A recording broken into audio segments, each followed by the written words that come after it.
A prayer for their ancestors at the Ekayana Buddhist Center in Jakarta, as if nothing has happened. On Sunday evening, a bomb attack was aimed at this community of Indonesian Buddhists. A small explosion took place when 200 people were praying. A much larger bomb failed to fully explode. Police say the attack was done out of revenge for violence by Buddhists in Myanmar against Muslim Rohingyas. Saya kira semua harus hati-hati. We realize now that we have to be careful. Buddhists in Indonesia will have to be aware of what can happen. We will have to be more cautious at public places.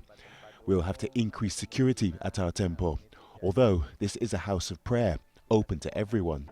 Although the explosion didn't cause much physical damage, the psychological impact is a lot larger. Not only created fear among the Buddhist minority in Indonesia, it also has raised concerns about the fragile religious harmony in the country. Buddhists in Indonesia have condemned the violence against Rohingyas in Myanmar, but threats against this religious minority of an estimated 2 million people have increased. So we've seen a plot against the Myanmar embassy in Jakarta. We've seen discussions about targeting Buddhist temples elsewhere in Jakarta.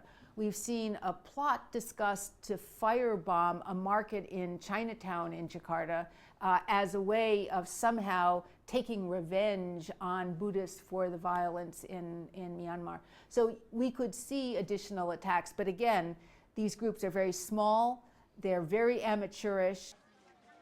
Many Buddhist groups in Indonesia mainly focus on humanitarian issues. During the fasting month, this Buddhist relief group handed out food to the Muslim community, trying to distance itself from violence in Myanmar. I think this is not the issue that we should import in Indonesia, because we are far, yet we do not really understand the complexities of the situations in Myanmar.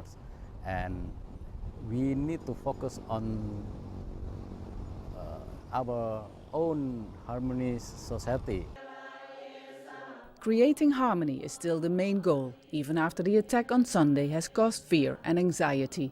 So far, the threats against the Buddhist minority come from isolated small groups and does not have an effect on the larger Muslim community. Vaessen, Al Jazeera, Jakarta.